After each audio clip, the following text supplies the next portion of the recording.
أشهد أن لا إله إلا الله وحده لا شريك له وأشهد أن محمدا عبده ورسوله أما بعد فإن خير الحديث كتاب الله وخير الهدى هدى محمد صلى الله عليه وسلم وشر الأمور محدثاتها وكل محدثة بدعة وكل بدعة ضلالة وكل ضلالة في النار. أعوذ بالله من الشيطان الرجيم. بسم الله الرحمن الرحيم.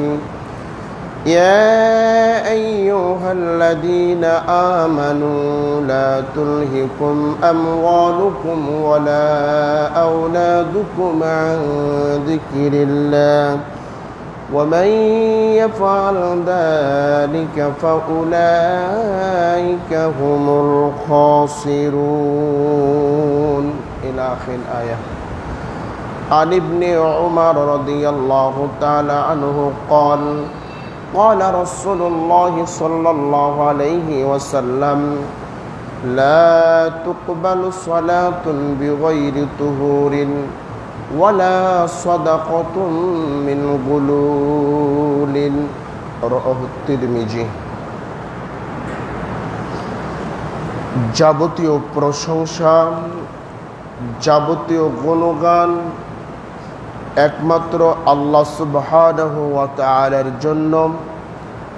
শান্তি অবতীর্ণ হোক আল্লাহ রসুলের জন্য সাল্লাল্লাহু আলাইহি ওয়াসাল্লাম।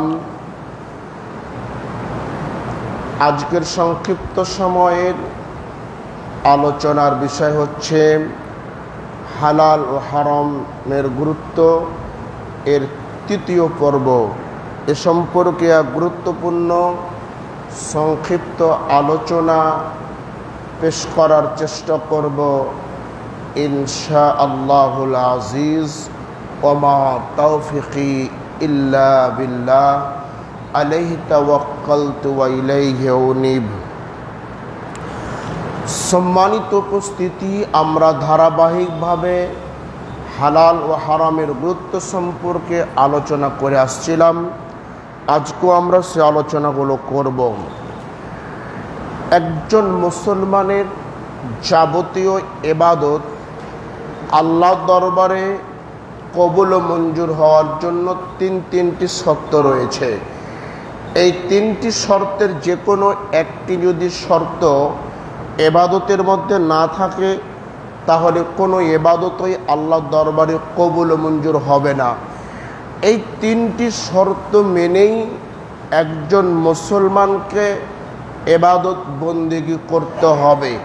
এই তিনটির যে কোনো একটি শর্ত যদি অনুপস্থিত হয়ে যায়, এই তিনটি যে কোনো একটি যদি উপস্থিত না থাকে তাহলে আপনি আমি যত ইবাদত করি ইবাদত কোনো কার্যকর হবে না। আমরা নদীতে বা পুকুরে মাছ ধরতে গিয়ে যদি আমাদের যে খলয় থাকে, এ খলয় যদি ভিতরটা যদি ছিদ্র হয়ে থাকে, আমরা সারাদিন যতই মাছ ওই খলয়তে রাখার চেষ্টা করি, সন্ধ্যার সময় যখন দেখব খলয়তে কোনো মাছ আছে কিনা, সন্ধ্যার সময় আমাদের কাছে ফলাফল আসবে শূন্য, কারণ ওই খলয়ের নিচটা ছিল ছিদ্র। তো ঠিক তেমনই আপনি আমি এই পৃথিবীতে অনেক আমল করলাম, কিন্তু এই তিনটি শর্তের যদি একটি যদি অনুপস্থিত হয়ে যায়, আমরা অনেক আমল করে যাওয়ার পরেও কিয়ামতের মাঠে আমাদের আমল নামায় আমরা শূন্য পেয়ে যাব। মুসলমানের আমল আল্লাহর দরবারে কবুল ও মঞ্জুর হওয়ার এক নাম্বার শর্ত হচ্ছে আপনি আমি যে আমলই করি না কেন ওই আমলটা আল্লাহ ও তার রাসূলের পদ্ধতি অনুযায়ী হতে হবে। আমরা যেভাবে সালাত আদায় করছি, যেভাবে রোজা রাখছি, যেভাবে সিয়াম রাখছি, হজ করছি, দান খায়রাত করছি, যাই করছি না কেন, প্রত্যেকটা আমল যেন আল্লাহ তার রাসূলের পদ্ধতি অনুযায়ী হয়ে থাকে। আপনি আমি যেভাবে নামাজ পড়ছি, আপনার ইমাম সাহেবকে আপনি প্রশ্ন করেন, আমার এই নামাজ কি আল্লাহ রাসূলের পদ্ধতি অনুযায়ী হচ্ছে? যদি আল্লাহ রাসূলের পদ্ধতি অনুযায়ী না হয়, তাহলে আপনি সারা জীবন সালাত আদায় করে 5 পয়সার উপকার আপনার হবে না। আল্লাহর দরবারে মুসলমানের আমল কবুল হওয়ার দ্বিতীয় শর্ত হচ্ছে, যেই আমলই করি না কেন আমলটা ইখলাস পরিপূর্ণ হতে হবে, নির্ভেজাল হতে হবে। মানুষকে দেখানোর জন্য কোনো আমল করা যাবে না। যেই আমলই করি ওই আমলটা যেন আল্লাহর জন্য হয়ে থাকে, আল্লাহকে খুশি করার জন্য হয়ে থাকে, আল্লাহকে সন্তুষ্ট করার জন্য হয়ে থাকে। আপনি যেই কর্ম করবেন ওই কর্ম যদি আল্লাহকে খুশি করার জন্য হয়, তাহলে আপনার এই আমল আল্লাহর দরবারে কবুল হবে। আর যদি মনে করেন আমি গ্রামের একজন ধনাঢ্য মানুষ, আমি যদি মসজিদে 20,000 50,000 টাকা দান না করি, তাহলে মানুষে কি বলবে? এই মানুষ দেখানোর জন্য যদি কোনো আমল করেন, যে কোনো জায়গাতে দান করা বলেন, সালাত আদায় করা বলেন, হজ করা বলেন, যত ইবাদত পৃথিবীতে আছে, এই ইবাদতগুলো যদি ইখলাস পরিপূর্ণ না হয়, আল্লাহকে সন্তুষ্ট করার জন্য যদি না হয়, তাহলে আপনার ইবাদত আল্লাহর দরবারে কবুল হবে না। বিশেষ করে আমাদের দেখতে পাওয়া যায় কুরবানির সময়তে, আমার অনেক টাকা পয়সা আছে, জীবনও পশ্চিম চিনি না কোন দিকে পশ্চিম, কিন্তু কুরবানির সময়তে সবার চাইতে বড় জীবজন্তু কিনতে হবে, সবার চেয়ে বড় পশুটা কিনতে হবে। আমি টাকাওয়ালা মানুষ, আমি যদি বাজারের সবচাইতে বড় পশুটা কিনতে না পারি, তাহলে সমাজের মানুষ কি বলবে? এই যে একটা মনের মধ্যে ধারণা, এই যে মনের মধ্যে একটা খারাপ পরিকল্পনা তৈরি হয়েছে, এগুলোকে ভেঙে দিয়ে আপনার টাকা আছে, আপনার পয়সা আছে, আপনি তো বাজারের বড় জন্তুটা কিনবেন। আপনার উদ্দেশ্য হবে আল্লাহ আমাকে টাকা দিয়েছে, আমাকে পয়সা দিয়েছে, আমি বাজারের সবচাইতে বড় জন্তুটা কিনে আল্লাহকে খুশি করব। এরকম ধারণা আপনার হতে হবে। সমাজের মানুষ কি বলল, দেশের মানুষ কি বলল, সেদিকে লক্ষ্য করা যাবে না। যেই আমলটা করবেন ওই আমলটা হতে হবে একমাত্র আল্লাহকে খুশি করার জন্য। নাম্বার 3, আপনি আল্লাহ রাসূলের পদ্ধতি অনুযায়ী আমল করলেন, আল্লাহকে খুশি করার জন্য করলেন। 3 নম্বরটা হলো যে আমলটা করবেন সে আমলটা হচ্ছে হালাল খাবার খেয়ে করতে হবে। হালাল খাবার খেয়ে যদি আপনি আমি আমল করতে না পারি, তাহলে কোনো আমল আল্লাহর দরবারে কবুল হবে না। দেখেন, আপনি একটা আমল করছেন, ওখানে আল্লাহ রাসূলের পদ্ধতি অনুযায়ী আমলটা করছেন, কিন্তু ইখলাস নেই এবং হালাল খাননি, আপনার আমল আল্লাহর দরবারে কবুল হবে না। 2 নম্বর, আপনি আল্লাহ রাসূলের পদ্ধতি অনুযায়ী আমলটা করছেন, ইখলাসও আছে, কিন্তু আপনি হালাল খেয়ে করেননি, হারাম খেয়ে আমলটা করছেন, আপনার আমল আল্লাহর দরবারে কবুল হবে না। আবার আপনি আল্লাহ রাসূলের পদ্ধতি অনুযায়ী এবং আল্লাহকে খুশি করার জন্য করলেন এবং হালাল খেয়ে করলেন, এই 3টা শর্ত মেনে যদি আপনি আমল করতে পারেন, তাহলে আপনার আমল আল্লাহর দরবারে কবুল হবে। এই 3টির যে কোনো একটি যদি অনুপস্থিত হয়ে যায়, তাহলে আপনার আমল আল্লাহর দরবারে কবুল হবে না। এবার আপনি দেখেন যে আমার খাবারটা হালাল কিনা, আমার ইবাদতটা আল্লাহ রাসূলের পদ্ধতি অনুযায়ী হচ্ছে কিনা, আমার ইবাদত আল্লাহকে খুশি করার জন্য হচ্ছে কিনা, এই 3টির সমন্বয়ে আপনার ইবাদত আল্লাহর দরবারে কবুল হবে।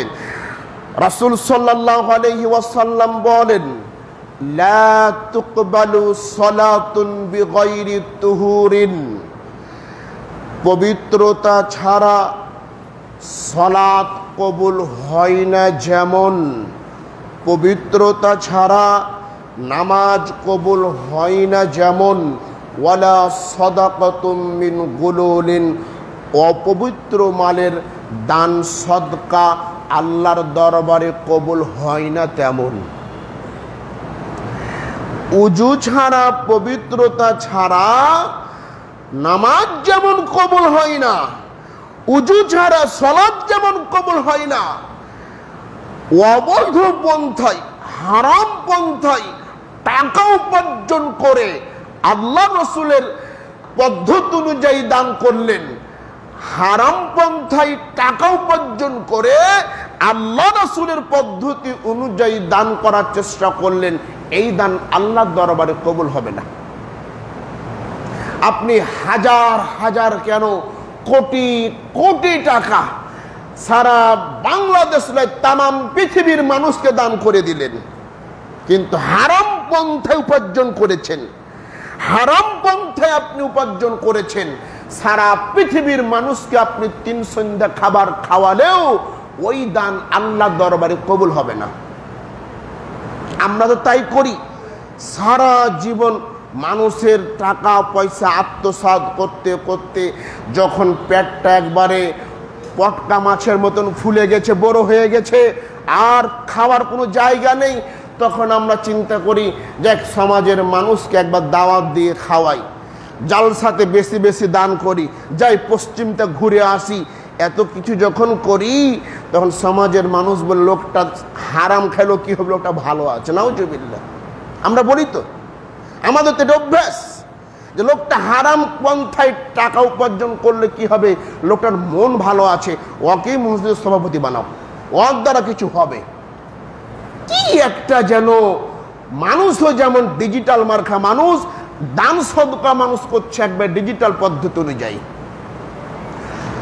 সম্মানিত উপস্থিতি, রাসূল সাল্লাল্লাহু আলাইহি ওয়াসাল্লাম বলছেন, ইন্নাল্লাহা তাইয়্যিবুন লা ইয়াকবালু ইল্লা তাইয়্যিবান, নিশ্চয় আল্লাহ সুবহানাহু ওয়া তাআলা হচ্ছেন পুত পবিত্র, তিনি পবিত্রতা ছাড়া কোনো কিছুই গ্রহণ করেন না।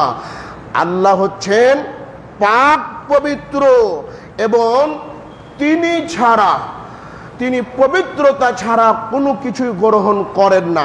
এখানে আরো একটা কথা আমি আপনাদের বলেই আমি সামনে অগ্রসর হচ্ছি। আমরা একটা কথা ভুল বলে থাকি, সমাজে প্রচলিত রয়েছে, আমরা বলি হুজুরে পাক সাল্লাল্লাহু আলাইহি ওয়াসাল্লাম, আমরা আমাদের নবীকে পাক বলি। হুজুরে পাক মানে পাক পবিত্র বলতে একমাত্র আল্লাহ সুবহানাহু ওয়া তাআলা। আল্লাহ রাসূলের কি বায়ু সত্য না, বাথরুম যেত না, ওনার কি পবিত্রতা হওয়ার সময় লাগতো না? কখনো কখনো বাথরুম সেরেছে, কখনো কখনো তিনি পরিষ্কার হয়েছেন, তাহলে তিনি পাক পবিত্র কেন? তিনাকে একেবারেই তো পাক পবিত্র বলা যাবে না। আর একমাত্র পাক পবিত্র হওয়ার অধিকারী হচ্ছেন আল্লাহ সুবহানাহু ওয়া তাআলা, যার খাবারের প্রয়োজন হয় না, যার বাথরুমে যাওয়ার প্রয়োজন হয় না, যার স্ত্রীর প্রয়োজন হয় না, তিনি হচ্ছেন আল্লাহ সুবহানাহু ওয়া তাআলা। আমরা কেন বলবো হুজুরে পাক সাল্লাল্লাহু আলাইহি সাল্লাম? এই যে একটা মিথ্যা কথা সমাজে প্রচলিত রয়েছে। আরে আমাদের মতো দাড়িওয়ালা টুপিওয়ালা তো এটা প্রচার করছে, আমাদের মতন এক প্রকার দাড়িওয়ালা টুপিওয়ালাই এই মেম্বারে দাঁড়িয়ে সমাজের মানুষের কাছে জঘন্য কথাগুলো প্রচার করছে, আর মানুষ ওগুলো শুনছে। তা আল্লাহ রাসূল সাল্লাল্লাহু আলাইহি ওয়াসাল্লাম বলছেন, ইন্নাল্লাহা তাইয়্যিবুন লা ইয়াকবালু ইল্লা তাইয়্যিবান, নিশ্চয় আল্লাহ হলেন পাক পবিত্র, তিনি পাক পবিত্রতা ছাড়া কোনো কিছুই গ্রহণ করেন না। ইন্নাল্লাহা আমারাল মুমিনিনা বিমা আমারা বিহিল মুরসালিন, আল্লাহ নবী বললেন উপার্জন করার ক্ষেত্রে আল্লাহ সুবহানাহু ওয়া তাআলা মুমিন রাসূলদের জন্য যে নিয়ম দিয়েছেন, মুমিনদের জন্য তাই নিয়ম দিয়েছেন। উপার্জন করার ক্ষেত্রে, টাকা পয়সা উপার্জন করার ক্ষেত্রে মুমিনদের জন্য যা নিয়ম, রাসূলদের জন্য তাই নিয়ম। রাসূলদের জন্য যা নিয়ম, মুমিনদের জন্য একই নিয়ম, অন্য কোনো নিয়ম নাই, একই নিয়ম। এই কথা বলে রাসূল সাল্লাল্লাহু আলাইহি ওয়াসাল্লাম একজন ব্যক্তির কথা উল্লেখ করলেন, সুম্মা যাকারার রাজুলা ইউতিলুস সাফার, যে ব্যক্তিটা দীর্ঘ সফর করেছে, লম্বা সফর করেছে, লম্বা সফর করার কারণে আশা আকবারা, চুলগুলো এলোমেলো হয়ে আছে, শরীরে ধুলাবালি লেগে আছে। আমরা সফর করলে আমাদের চুলগুলো এলোমেলো হয়ে যায়, চুলগুলো পরিপাটি থাকে না, শরীরে ধুলাবালি লেগে যায়, বিভিন্ন রকম একটা কষ্ট কষ্ট মনে হয়। সফর মানেই কষ্ট, সফর মানেই কষ্ট, কারণ চুলগুলো এলোমেলো হবে, শরীরে ধুলাবালি লাগবে, শরীরটা ক্লান্ত হবে। তো ওই ব্যক্তিটা দীর্ঘ সফর করেছে, লম্বা সফর করেছে, লম্বা সফর করার কারণে চুলগুলো এলোমেলো হয়ে আছে, শরীরে ধুলাবালি লেগে আছে। ঠিক এই অবস্থাতে, ঠিক এরকম অবস্থাতে ইয়ামুদ্দু ইয়াদাইহি ইলাস সামা, আকাশের দিকে দুইটি হাত উত্তোলন করে বলছে, ইয়া রব্বি, ইয়া রব্বি, হে আমার প্রতিপালক, আমার মনের মাকসুদকে, মনের উদ্দেশ্যকে তুমি পুরা করে দাও। রাসূল সাল্লাল্লাহু আলাইহি ওয়াসাল্লাম বললেন, ওয়া মাতা'আমাহু হারামুন, ওই ব্যক্তির খাবার ছিল হারাম, ওয়া মাশরাবুহু হারামুন, ওই ব্যক্তির পানি ছিল হারাম, ওয়া মালবাসুহু হারামুন, ওই ব্যক্তির পোশাক ছিল হারাম, ওয়া গুদিয়া বিল হারামি, সেই হারামেই লালিত পালিত হয়েছে, সে হারাম পন্থায় উপার্জন করেছে। ফাআন্না ইস্তাজাবু লিযালিকা, এমন ব্যক্তির দোয়া আল্লাহর দরবারে কিভাবে কবুল হবে? সম্মানিত উপস্থিতি, লোকটি বিপদে পড়ে হাত তুলে দোয়া করছে সফর অবস্থায়। লোকটির দোয়া আল্লাহর দরবারে কবুল হচ্ছে না কেন? তার পোশাকটা হারাম, তার খাবারটা হারাম, সে যে পানি পান করেছিল সে পানিটা হারাম, সে যে উপার্জন করার মাধ্যম ছিল ও উপার্জনের মাধ্যমটা হারাম, সব কিছু হারামে ছিল। এমন বিপদে পড়েও আল্লাহর কাছে দোয়া করে তার দোয়া কবুল হচ্ছে না। এখানে একটি কথা আপনি দেখেন তো, মানুষ যদি বিপদে পড়ে আল্লাহর কাছে দোয়া করে দোয়া কবুল হয়, কোনো মাজলুম অত্যাচারিত ব্যক্তি যদি নির্যাতিত হয়ে আল্লাহর কাছে দোয়া করে দোয়া কবুল হবে। লোকটি বিপদে পড়ে আল্লাহর কাছে দোয়া করছে, একটা প্লাস পয়েন্ট দোয়া কবুল হওয়ার। 2 নাম্বার, হাত তুলে দোয়া করলে দোয়া কবুল হয়, এটা একটা প্লাস পয়েন্ট। আল্লাহ বলছেন, কোনো ব্যক্তি যদি আল্লাহর দরবারে 2খানা হাত তুলে দোয়া করে তো আল্লাহ সুবহানাহু ওয়া তাআলা তার ওই হাত 2খানটা খালি হাতে ফিরিয়ে দিতে লজ্জাবোধ করেন। তাহলে হাদিসে বোঝা যাচ্ছে হাত তুলে দোয়া করলে দোয়া কবুল হয়, এটাও একটি প্লাস পয়েন্ট। লোকটি হাত তুলে দোয়া করছিল। দোয়া কবুল হওয়ার আরেকটি নিয়ম আছে, কোনো মানুষ যদি সফর অবস্থায় মুসাফির হয়ে আল্লাহর কাছে দোয়া করে ওই দোয়া কবুল হয়। মুসাফির যদি ভালো দোয়া করে তাও কবুল হয়, মন্দ দোয়া করলেও দোয়া কবুল হয়ে যায়। লোকটির কবুল হওয়ার জন্য এটা আরেকটা প্লাস পয়েন্ট। 1 নম্বর প্লাস পয়েন্ট, বিপদে পড়ে দোয়া করলে দোয়া কবুল হয়, প্লাস পয়েন্ট। 2 নম্বর, হাত তুলে দোয়া করলে দোয়া কবুল হয়, এটাও প্লাস পয়েন্ট। সফর অবস্থায় দোয়া করলে দোয়া কবুল হয়, এটাও প্লাস পয়েন্ট। আরে 3টা প্লাস পয়েন্ট থাকা সত্ত্বেও একবারে 99% হয়ে গেছে দোয়া কবুল হয়ে যাবে, দোয়াটা কবুল হচ্ছে না কেন? হারাম খেয়েছে তাই। এত কিছু প্লাস পয়েন্ট, এত কিছু প্লাস পয়েন্ট হওয়ার পরেও দোয়াটা কবুল হচ্ছে না কেন? দোয়াটা কবুল হচ্ছে না এজন্য তার সবকিছু হারাম। এই জন্য আমি যতই ইবাদত করি না কেন, ওই ইবাদত যদি হারাম টাকা পয়সা মাধ্যমে হয়ে থাকে তাহলে এই ইবাদত আল্লাহ দরবারে কবুল হবে না। আগের মানুষেরা কিভাবে হারাম থেকে বাঁচার চেষ্টা করতে, একটা আপনাদেরকে হাদিসের কিছু গল্প বলার চেষ্টা করি।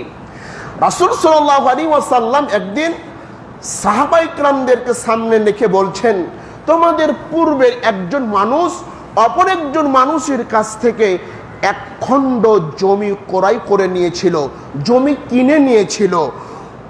কিছুদিন পরে ওই ব্যক্তি ওই জমিতে একটি স্বর্ণের কলস পেয়ে গেল। এবার ওই লোকটি ভাবতে লাগলো, আমি তো জমি ক্রয় করেছি, আমি তো স্বর্ণের কলস ক্রয় করিনি, অতএব এই স্বর্ণের কলসের মালিক আমি নয়, এই জমির যে প্রথম মালিক ছিল সেই ব্যক্তি হচ্ছে এই স্বর্ণের কলসের মালিক। এবার এই স্বর্ণের কলসটা ওই ব্যক্তিকে দেওয়ার জন্য চলে গেল। ওই ব্যক্তি আবার বলছে, আমি তোমার কাছে জমি বিক্রি করে দিয়েছি, অর্থাৎ জমির মধ্যে যা রয়েছে সবকিছু তোমারই। সুবহানাল্লাহ। আর আমরা যদি আজকে এখানে একটা স্বর্ণের কলস পেয়ে নিই, চারদিকে তাকিয়ে দেখি কেউ আছে কিনা, আরে যদি কেউ থাকে তো সুন্দর করে মাটি ঢাকা দিয়ে দিল থাক, আর চারদিকে ঘুরতে ঘুরতে যখন দেখলো কেউ নাই, ঠিক ওই মুহূর্তে কলসটা নিয়ে যে বাড়িতে হাজির। এবার কি 5 টাকা দিয়ে চা খাওয়া জুটছিল না, এবার 50 টাকা দিয়ে চার অর্ডার দেয়। কেন? ওই যে পেয়ে গেছে, ও চিন্তা করেনি যে কার না কি আর কিবা পেয়ে গেলাম। আপনি জানেন, রাস্তাতে কোনো টাকা পয়সা যদি পড়ে থাকে, ওই টাকা পয়সা যে ব্যক্তি নিবে তাকে 1 বছর মাইকিং করে বলতে হবে, আমি কিছু টাকা পেয়েছি। যদি কেউ এই টাকার মালিক হয়ে থাকো তাহলে সুন্দর একটা প্রমাণ দিয়ে আমার কাছ থেকে টাকা নিয়ে যাও। এই হাদিস যদি আপনি আমি গ্রহণ করি, রাস্তায় যদি বান্ডেলের বান্ডেল টাকা পড়ে থাকে, যার টাকা সে এসে নিবে, কারণ আমি টাকাটা হাত দিলে আমাকে 1 বছর কষ্ট করা লাগবে। কেউ হাত দিবে? জি না। এখন যদি 5 টাকা পড়ে থাকে, তাকে দেখে কে আছে, ঠাস করে পকেটে ভরবে। কেউ দেখলে না, পকেটে ভরে হাঁটলো। আহারে মানুষ। আর সেই সময় দেখে স্বর্ণের কলস পেয়েছে, যে ব্যক্তি পেয়েছে সেও নিবে না, কারণ চিন্তা করছে যদি হারাম হয়ে যায়। যাকে দিচ্ছে সেও নিবে না, সেও চিন্তা করছে এটা যদি হারাম হয়ে যায়। 2 জনের মধ্যে একটা বিশৃঙ্খলা তৈরি হলো। 2 জন সমাধান নেওয়ার জন্য একজন ব্যক্তিকে নিযুক্ত করলেন, একজন বিচারককে নিযুক্ত করলেন। বিচারক 2 জনের কথা শুনে তিনি সমাধান দিয়ে দিলেন যে তোমার কি ছেলে আছে? একজন বলল আমার ছেলে আছে। আরেকজন জিজ্ঞাসা করলো তোমার কি মেয়ে আছে? সে বলল আমার একটা মেয়ে আছে। তখন বললো তোমার ছেলের সাথে তোমার মেয়ের বিবাহ দিয়ে দাও, এই বিবাহতে যত খরচ হয় এই জায়গা থেকে তোমরা খরচ করো, আর যে টাকাগুলো বেঁচে যাবে সেগুলো তোমরা আল্লাহ রাস্তায় দান করে দাও। সুবহানাল্লাহ। এখানে একটা শিক্ষণীয় বিষয় জানেন, 1 নম্বর শিক্ষণীয় বিষয় হচ্ছে, যেটাই আপনি সম্পদ অর্জন করেন না কেন, চিন্তা করেন যে এটা হারাম না হালাল। যদি হালাল হয় গ্রহণ করেন, হারাম হলে বর্জন করে দেন, ওটা নিতে হবে, যত টাকা পয়সা হোক। আরে যতই টাকা পয়সা হোক ওটা নিতে হবে না। 2 নম্বর, 2 পরিবারে যদি ঝামেলা তৈরি হয়, মনে করেন যে এই গ্রাম ওই গ্রাম খুব ঝামেলা চলছে, এই গ্রামের মানুষ ওই গ্রামে যেতে পারছে না, আর ওই গ্রামের মানুষ এই গ্রামে আসতে পারছে না, কৌশল বিলম্ব করে এই গ্রামে একটা ছেলে আর ওই গ্রামে একটা মেয়ের বিবাহ দিয়ে দিন, সমাধান হয়ে যাবে, আর ঝামেলা থাকবে না। হাদিসে তাই বুঝাচ্ছে। তো সম্মানিত উপস্থিতি, এখন তার আপনার ভাই মারপিট না, আগে তো দিন দিয়ে মারামারি হতো, যাই মারামারি হবে অমুক গ্রামের সাথে, এটা কমে গেছে। এখনো চর এলাকার মানুষেরা মারামারি করে, কিন্তু এটা অনেক কমে গেছে। আগে ছিল দিন দিয়ে মারামারি, এই বংশ ওই বংশ, কোন বংশ মারামারি জিততে পারে, এটা এখন নাই।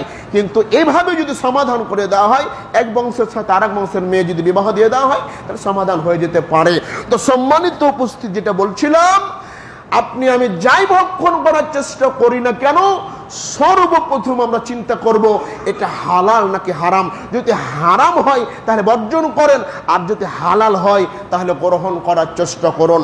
সম্মানিত উপস্থিতি, আল্লাহ সুবহানাহু ওয়া তাআলা বলছেন, ওয়ালাকাদ যারানা লিজাহান্নামা কাসীরাম মিনাল জিন্নি ওয়াল ইনসি। আমি আল্লাহ সুবহানাহু ওয়া তাআলা অধিকাংশ মানুষকে, অধিকাংশ জিনকে জাহান্নামের জন্য তৈরি করেছি। অধিকাংশ মানুষ জাহান্নামে যাবে, অধিকাংশ মানুষ জাহান্নামে যাবে, অধিকাংশ মানুষ জাহান্নামে যাবে, অধিকাংশ জিন জাহান্নামে যাবে। এই তো দেখেন সবচাইতে সম্মানিত জায়গা হচ্ছে এটা মসজিদ, আর সবচাইতে জঘন্যতম জায়গা হচ্ছে বাজার। অথচ মসজিদে আজও জুমার দিন এখনো মানুষ আসছে, এখনো যাচ্ছে, এখনো মানুষ খুতবা শেষ হওয়া পর্যন্ত মানুষ আসতেই থাকবে। আবার কিছু কপাল পোড়া রয়েছে যাদের ভাগ্যে শুক্রবারের নামাজটাও জুটবে না। অথচ যদি বাজারে যান এখনো তাদের সময় হয়নি, হাজার হাজার মানুষ বাজারে রয়েছে। এই জায়গাতে যদি প্রতি শুক্রবার যদি জুমার খুতবা না হয়ে মমতাজের গান হতো, কোন শিল্পী এনে গান হতো, এই জায়গাতে টিকিট দিয়ে অগ্রিম টিকিট বিক্রি করে দিও এই জায়গাতে জায়গা দেওয়া যেত না। কেন? আল্লাহ সুবহানাহু ওয়া তাআলা বলছেন মানুষ দিয়ে জাহান্নাম পরিপূর্ণ হবে, মানুষ দিয়ে জাহান্নাম পরিপূর্ণ হবে, জিন দিয়ে জাহান্নাম পরিপূর্ণ হবে। অধিকাংশ মানুষ জাহান্নামে যাবে, অধিকাংশ মানুষ জাহান্নামে যাবে। এই জন্য তো অল্প সংখ্যক মানুষকে ভালো কাজের জন্য পাওয়া যায়, অল্প সংখ্যক মানুষকে ভালো কাজের জন্য পাওয়া যায়, অধিকাংশ মানুষকে খারাপ কাজের জন্য পাওয়া যায়। কারণ বুঝে নিতে হবে অধিকাংশ মানুষই জাহান্নামে যাবেন।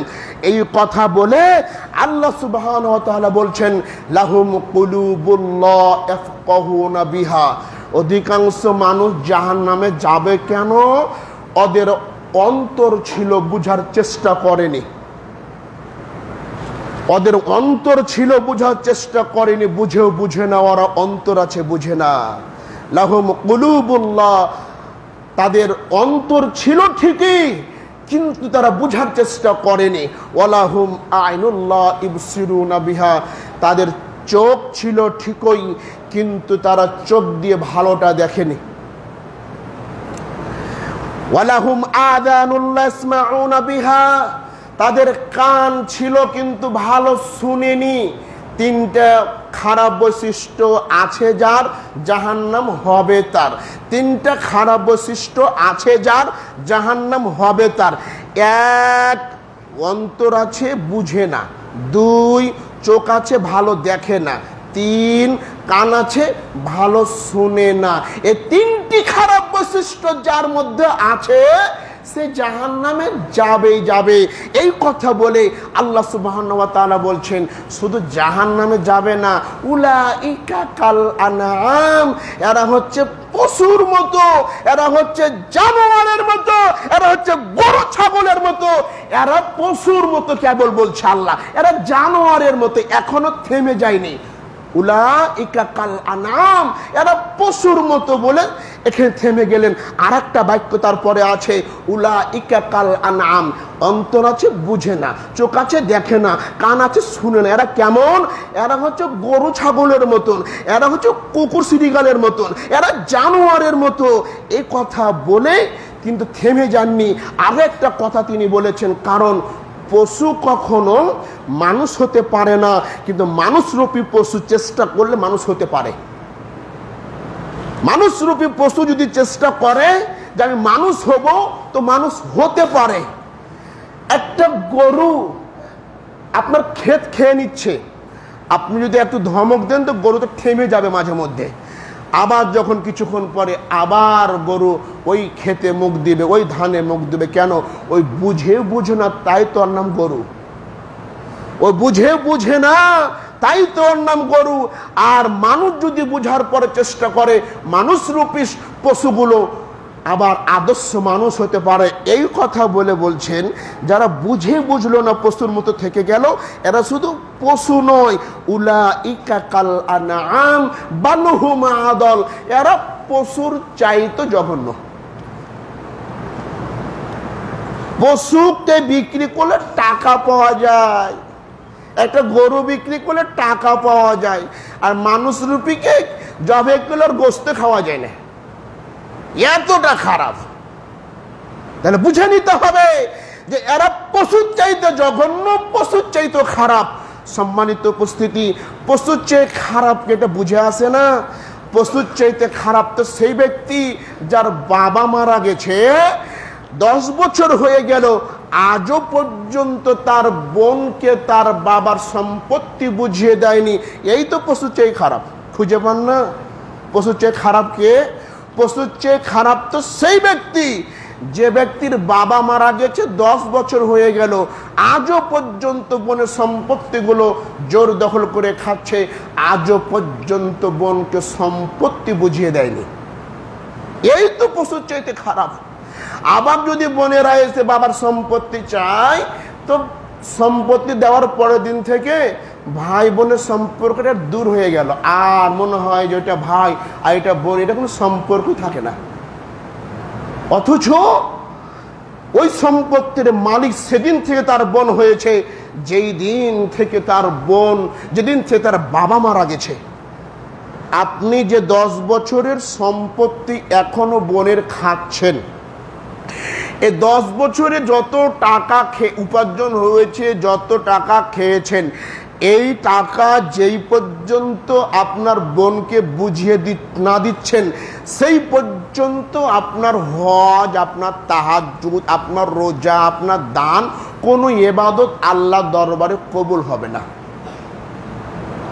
বোনের টাকা যে পর্যন্ত বাপ মাকে নিজের বাপের সম্পত্তি যে পর্যন্ত বোনকে বুঝিয়ে না দিচ্ছেন, সে পর্যন্ত আপনি ইবাদত আল্লাহ দরবারে কবুল হবে না, তাহাজ্জুদ দিয়েও হবে না, নামাজ পড়েও হবে না। বাবা মারা গেছে, মাটি দিয়ে এসে বোনের সম্পত্তি বোনকে বুঝিয়ে দেন, আপনার সম্পত্তি আপনি বের করে নেন, তারপর থেকে আপনারা চলতে থাকেন, কখনোই বিলম্ব করবেন না। যত বিলম্ব করবেন ততটাই ধ্বংসের মধ্যে চলে যাবেন।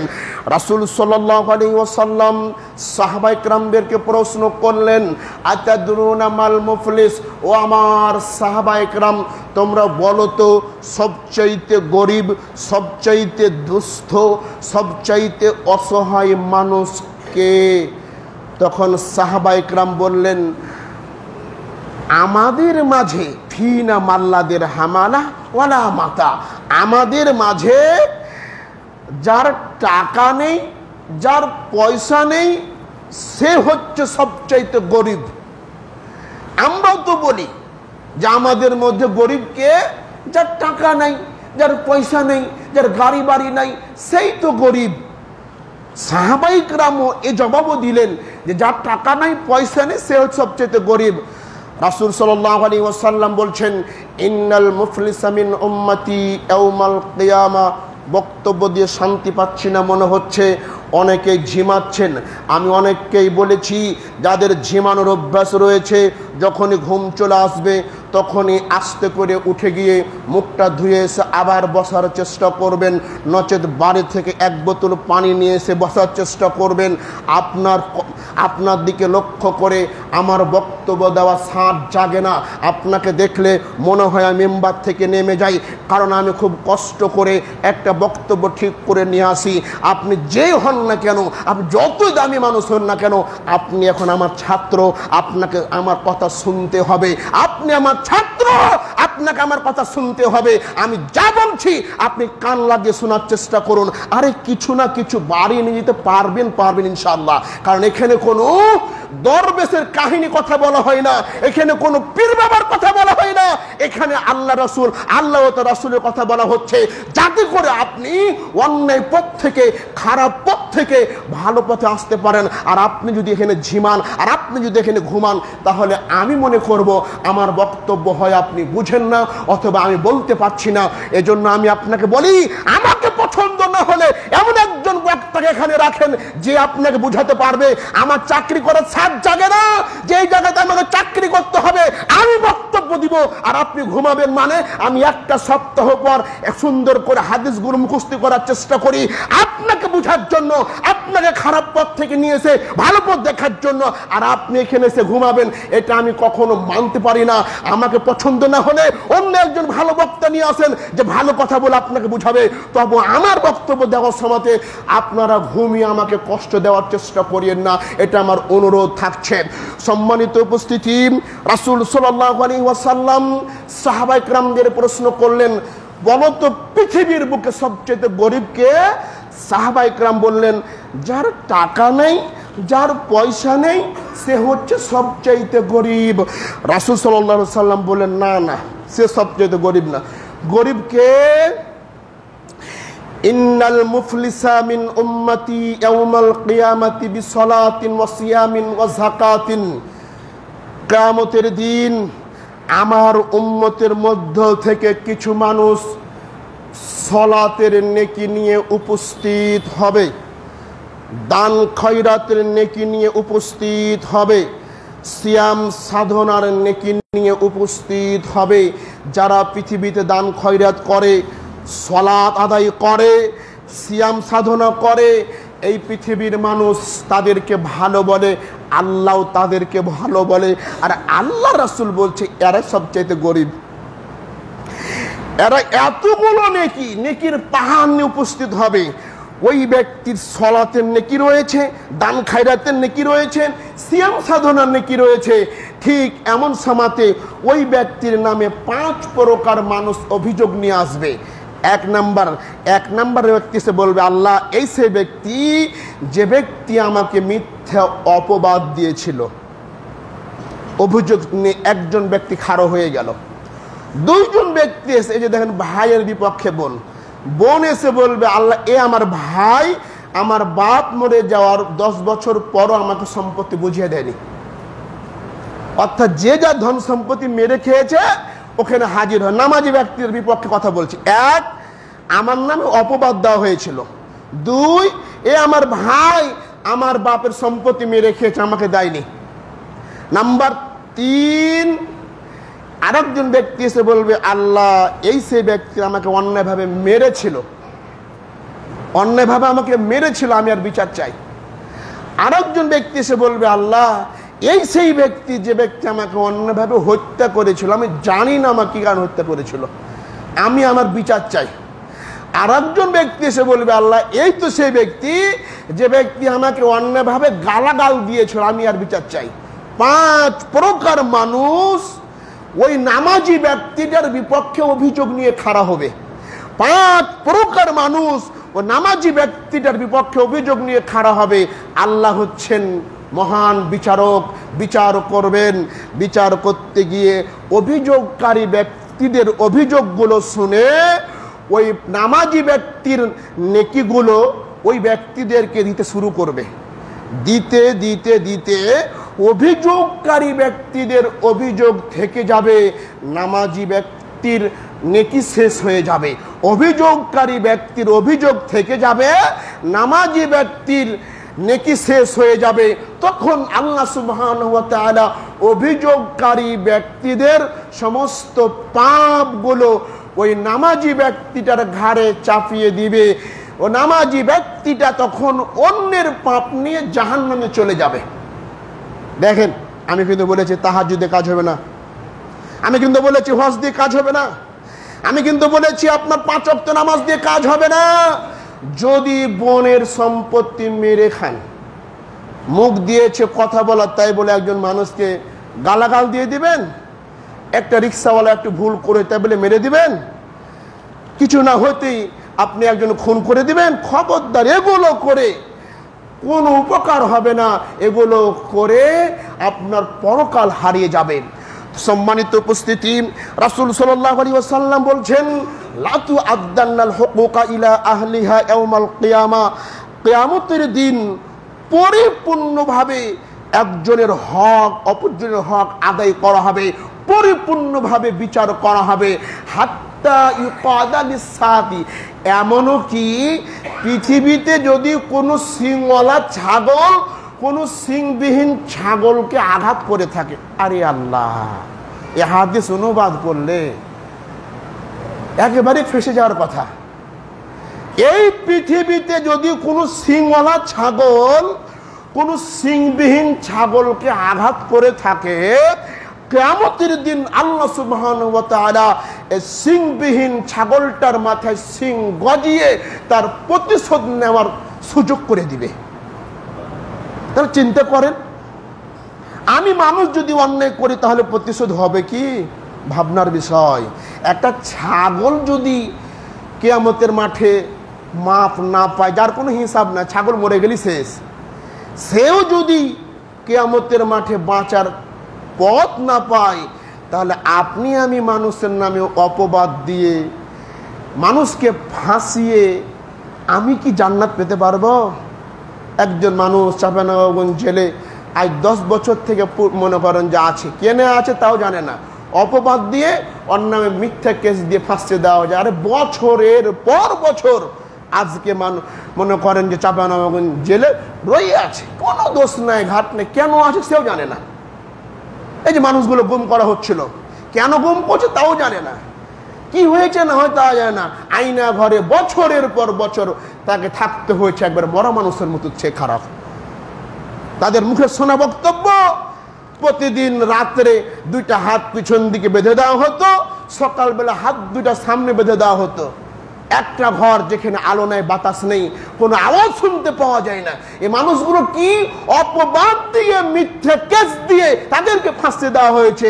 আর আপনি মানুষকে দান করছেন, মানুষ বন্যা কবলতে মনে করেন ডুবে যাচ্ছে, আর আপনি লক্ষ লক্ষ টাকা দিচ্ছেন, আর আপনি মনে করছেন খুব ভালো। অসম্ভব। কিয়ামতের মাঠে যদি একটা ছাগল মাপ না পাই, আপনি আমি কিভাবে মাপ পেতে পারি? রাসূল সাল্লাল্লাহু আলাইহি ওয়াসাল্লাম বলছেন, মান আখাজা শিবরাম মিনাল আরদি জুলমান, যে ব্যক্তি কোনো মানুষের অর্ধ হাত জমিন অন্যায়ভাবে আত্মসাৎ করবে, মাত্র অর্ধ হাত জমিন যদি কেউ কারো আত্মসাৎ করে, কিয়ামতের দিন আল্লাহ সুবহানাহু ওয়া তাআলা 7টি জমিন তার গলায় ঝুলিয়ে দিবে। ওই ব্যক্তিকে জমিনটা খনন করতে বলে, যেমন খনন করো, করতে করতে একেবারে গর্ত খনন হয়ে যাবে। একটা জমিন 500 বছরের রাস্তা পেরায়, এভাবে প্রায় 60টি জমিন ওই ব্যক্তির গলায় ঝুলিয়ে দেওয়া হবে, যে ব্যক্তি দুনিয়াতে অন্যায়ভাবে কারো অর্ধ হাত জমিন দখল করবে। খালি জমি কি, টাকা পয়সা গাড়ি বাড়ি সব কিছু যাই আত্মসাৎ করেন না কেন, সব কিছুর বীজ আপনাকে কিয়ামতের মাঠে দিতে হবে। সম্মানিত উপস্থিতি, এই জন্য আপনাকে আমাকে অবশ্যই এই হারাম হালাল সম্পর্কে জেনে বুঝে আমল করার চেষ্টা করতে হবে। মানুষ ধ্বংস হয় 3টা কারণে। 1, সূরাতুল মুনাফিকুনের মধ্যে আল্লাহ বলছেন, লা তুলহিকুম আমওয়ালুকুম ওয়ালা আওলাদুকুম আন যিকরিল্লাহ। মানুষ ধ্বংস হবে এখানে বলছে 2টা, 1 সম্পত্তির কারণে, 2 ছেলে মেয়ের কারণে। আর সূরা তাগাবুনে আল্লাহ বলছে, ইয়া আইয়ুহাল্লাযীনা আমানু ইন্না মিন আজওয়াজিকুম ওয়া আওলাদিকুম আদুওয়াল লাকুম। আরে ছেলে মেয়ে স্ত্রী সবাই শত্রু। আশ্চর্য হয়ে গেলাম, আমি তো অনুবাদ করছি রে ভাই, আপনি অনুবাদ করেন, আপনি এই কথাই বলবেন। আল্লাহ বলছে, হে ইমানদারগণ, তোমাদের স্ত্রী তোমাদের ছেলে মেয়ে সবাই তোমাদের শত্রু। তাই ধ্বংস হবে কার কারণে? একটা মানুষ ধ্বংস হবে ধন সম্পদের কারণে। 2 নম্বর ধ্বংস হবে কার কারণে? ছেলে মেয়ের কারণে। 3 নম্বর ধ্বংস হবে কার কারণে? স্ত্রীর কারণে। এই 3টে জিনিসের কারণে একজন মানুষ পৃথিবীতে ধ্বংস হয়ে যাবে। সম্মানিত উপস্থিতি, যেগুলো আমাদের ধ্বংসের কারণ, সেগুলোর সাথে যদি ভালো ব্যবহার করতে না পারি তাহলে ধ্বংস হবে। স্ত্রী, বাপ বিয়ে দিয়ে দিয়েছে, আপনার স্ত্রী যদি পর্দায় করতে না রাখতে পারেন, আপনার স্ত্রীকে দেখে যত মানুষ পাপ করবে, আপনি স্বামী একলাই তত পাপ করবে। কথা বাংলা বুঝেন? আপনার যুবক ছেলে যতটা ইন্টারনেট ঘেঁটে অন্য মেয়ের সাথে সময় অপচয় করে যত পাপ করবে, আপনি বাপ একলাই তত পাপ করবে। আপনার যুবতী মেয়ে যতদিন ভার্সিটিতে পড়ে, মেয়েকে ভার্সিটি পড়াতে হবে, বাপ যাই চিল্লায় আর মেয়ে যাই বয়ফ্রেন্ডের হাত ধরে রমনা পার্কে। আশ্চর্য দেশ। মেয়েকে বলে ভার্সিটি পড়াতে হবে। আরে মেয়েকে ভার্সিটি পড়ান যদি পরিবেশ থাকে, যদি পরিবেশ থাকে যে মেয়েটাকে পড়ার মতো সুযোগ, কিন্তু বাংলাদেশে পরিবেশ নাই। মেয়েকে ভার্সিটি পড়াইতে হবে কেন? মেয়ের বয়স হয়েছে, সুন্দর একটা ছেলে দিয়ে বিবাহ দিয়ে দেন। আপনার ঝামেলা শেষ। আপনাকে ভার্সিটি পড়াইতে হবে, ডাক্তার পড়াইতে হবে, ইঞ্জিনিয়ার পড়াইতে হবে। আমার কথার সাথে আপনার মিল নাও হতে পারে। আপনি গেলেন চিল্লায়, 40 দিনের চিল্লায় গেলেন তসবিহ সুবহানাল্লাহ আলহামদুলিল্লাহ সব সময়, আর মেয়ে গেল পার্কে তার বয়ফ্রেন্ডের হাতে, ওখানে মনে করে প্রেগনেন্ট। কি আপনাকে দিয়ে হবে? আপনার চিল্লা দিয়ে কাজ হবে? হ্যাঁ, মেয়েকে যদি ওরকম পরিবেশ থাকে, আপনার মেয়ে মিশর আজহার বিশ্ববিদ্যালয়, সবচাইতে বড় বিশ্ববিদ্যালয় হচ্ছে অক্সফোর্ড বিশ্ববিদ্যালয়, ওখানে পড়ান যদি পরিবেশ থেকে থাকে। আর না থাকলে বেঁচে ওখান থেকে দূর হওয়ার চেষ্টা করুন। আহারে, আজকে তো কলেজ ইউনিভার্সিটি মনে করে জেনা ব্যভিচারের রাস্তা। আপনি আগে, আজ থেকে 20 বছর আগে আমার দেখার গল্প করে আমি বলছি, কোনো গ্রামে বা কোনো বাড়িতে একটা ভালো মেয়ে থাকলে একটা ছেলে ওই বাড়ির ওদিকে 2-3 দিন ঘোরাফেরা করলে দেশের মানুষ লাগাইতো, কি ব্যাপার তোমায় খুব দেখছি কেন এখানে, খবরদার যেন কাল থেকে বাড়ির আশেপাশে তোমায় দেখতে না পাই, এটা হয়। আর আজকে আমার মেয়েটাকে সহশিক্ষার নামে পাঠিয়ে দিলাম, ছেলের সুন্দর লাগছে মেয়েকে, মেয়ে লাগছে এটা স্মার্ট ছেলে, দুজনের মোবাইল দিয়ে দিল, নাম্বার দিয়ে দিল, সারা রাত বই সামনে নিয়ে মোবাইলে চ্যাটিং চলছে। আর বাপ মনে করছে আমার ছেলে মেয়ে পড়ছে। আপনার ছেলে একটা বই সামনে টেবিলে খুলে দিয়ে তার গার্লফ্রেন্ডের সাথে চলছে, সারা রাত চ্যাট চলছে, মেয়েটা সারা রাত চ্যাটিং করছে, আর আপনি মনে করছেন আমার ছেলে মেয়ে একবারে পরে ভাসিয়ে দিয়েছে মনে হয়েছে একবারে। জি না, কারণ এই যে সহশিক্ষা, ছেলে মেয়ে একই ক্লাসে, ছেলে মেয়ে এক ক্লাসে পড়ছে, এটা যতদিন পর্যন্ত বন্ধ না হচ্ছে ততদিন পর্যন্ত কোনো